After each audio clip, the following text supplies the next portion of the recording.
Bonjour à tous et bienvenue pour cette vidéo de théorie sur l'épisode 2 de la saison 8 de Game of Thrones.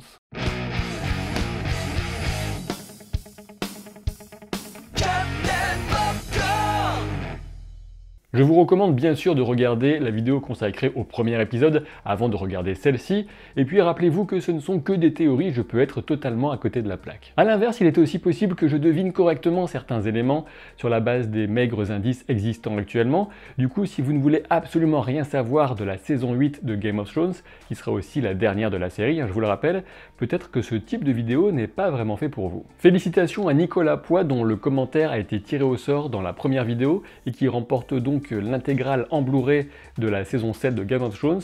Je t'ai déjà contacté en répondant à ton commentaire sur la chaîne, Nicolas, donc n'oublie pas de me répondre en retour pour tes coordonnées. Venons-en à ce deuxième épisode de la saison 8 de Game of Thrones, qui sera réalisé par David Nutter, tout comme le premier, mais écrit en revanche par Bryan Cogman, qui est un petit peu le monsieur histoire et mythe de Game of Thrones. Cet épisode devrait rapidement faire monter la tension d'un cran ainsi que les enjeux, et puis je pense aussi qu'il nous donnera certains indices, en tout cas je l'espère, sur certains des aspects les plus mystérieux de la série. Mais surtout, après un premier épisode forcément consacré en grande partie aux retrouvailles et aux rencontres nouvelles à Winterfell, je pense que ce deuxième épisode viendra nous rappeler que c'est la peur qui vient recouvrir de son ombre ceux qui s'apprêtent à affronter l'armée des morts. Dès le premier épisode, Jon, Daenerys et les autres seront au courant de la chute du mur puisque Bran en aura eu la vision, que ce soit directement ou par l'intermédiaire des corbeaux qu'il contrôle. Winterfell sera donc sur le pied de guerre et on peut s'attendre à différents préparatifs pour améliorer autant que possible les défenses du château. Il pourrait s'agir par exemple de douves creusées à l'extérieur des remparts et utilisant les sources chaudes naturelles sur lesquelles Winterfell a été construit, ou tout simplement d'une tranchée garnie de pointes de verre dragon.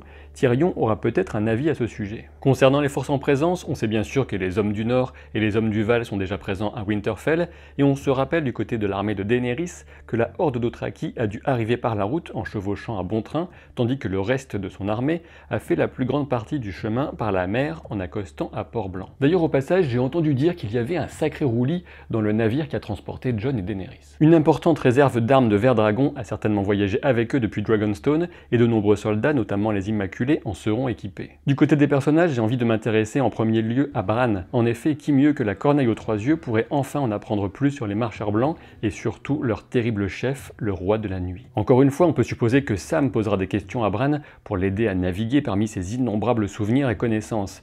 Qui était le roi de la nuit? Comment le vaincre? Il est plus que temps pour moi de prendre quelques risques dans mes prédictions, du coup voilà, c'est parti. Je pense et j'espère que dans ce deuxième épisode, Bran découvrira que le roi de la nuit était auparavant un Stark.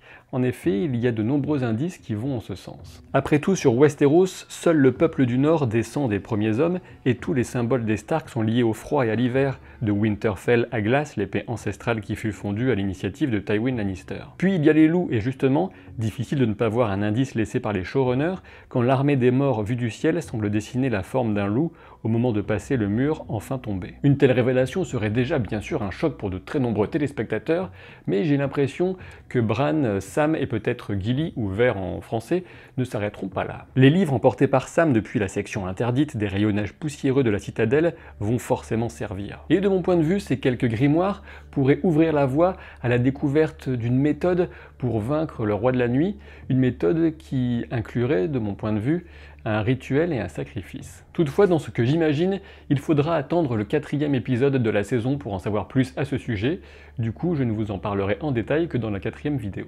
Avant de revenir à Winterfell, je vais maintenant passer à ce qui pourrait se dérouler ailleurs sur Westeros afin de respecter un semblant de chronologie. Cet épisode 2 pourrait nous donner des nouvelles de Theon, ou Theon Greyjoy si vous préférez. En effet, Bryan Cogman était notamment le scénariste de l'épisode 2 de la saison 7, avec l'attaque surprise de Euron, et il a sans doute envie de poursuivre cette intrigue. Et on resterait donc dans l'ambiance et la thématique de la peur, avec celle que Theon et Yara devraient surmonter ensemble. Arrivant aux îles de Fer, Theon pourrait y découvrir que Euron a menti et n'y est pas du tout. En revanche, Yara y serait gardée prisonnière. Bien sûr, l'absence de Euron offrirait l'occasion parfaite à Theon pour libérer sa sœur Yara, et en supposant qu'il y réussisse, peut-être qu'il pourrait apprendre que Euron est parti vers Essos, vers Braavos plus précisément, pour y récupérer la Compagnie Dorée. Et oui, on peut supposer que Yara aurait pu entendre certaines choses durant sa captivité. Et si Yara et Theon sont encore vivants après cela, il y a de bonnes chances qu'ils cherchent à se venger de leur oncle, mais il faudra un peu de patience. Justement, puisque tout va très vite, parfois trop vite dans Game of Thrones, et notamment en 6 épisodes, eh bien il y a de fortes chances que cet épisode 2 nous montre le retour de Euron avec la fameuse compagnie dorée, les meilleurs mercenaires d'Essos à ce qui paraît. Et là encore, je vais prendre un pari un peu fou qui ne va pas forcément se réaliser, mais supposons que pour le spectateur, la surprise pourrait être que la destination de Euron et la compagnie dorée n'est pas Port-Réal, mais directement Port-Blanc, afin de couper la route maritime reliant Dragonstone à Winterfell, les bases respectives de Daenerys et Jon. Je ne sais pas si cette idée que j'ai eue se concrétisera à l'écran, mais en tout cas en termes de stratégie militaire, ça a carrément du sens, puisque l'une des premières choses à faire lors d'une guerre, c'est bien sûr de couper les lignes de ravitaillement de ses adversaires. Cet épisode 2 pourrait aussi continuer à nous donner des nouvelles de Jaime qui, plutôt que de foncer tout seul à Winterfell pour prévenir de la traîtrise de Cersei,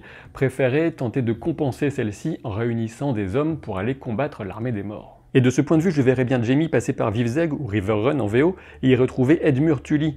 Il convaincrait les troupes Tully et Lannister de partir à la rescousse du Nord avec lui. Du côté de King's Landing, on pourrait assister au retour de Tycho Nestoris, le représentant de la Banque de Fer venu s'assurer que Cersei a les choses bien en main. Et puisqu'on parle du loup, enfin de la lionne, Cersei pourrait commencer à ressentir des douleurs inquiétantes, ce qui serait suggéré par une autre consultation médicale avec Qyburn. Et je reviens maintenant à Winterfell, puisque j'ai comme l'intuition que les situations de Cersei et de Daenerys seront mises en parallèle pour les spectateurs, alors que Cersei commencera à ressentir de premières douleurs inquiétantes, eh bien Daenerys pourrait, un mois après la conception, commencer à avoir des nausées par exemple. En revanche, contrairement à ce que j'avais évoqué à la fin de la première vidéo, il est vrai qu'il sera sans doute trop tôt pour que Daenerys soit vraiment certaine d'être enceinte, et du coup le tête-à-tête qui s'annonce entre Jon et Daenerys devrait se concentrer exclusivement sur la révélation des véritables origines de Jon.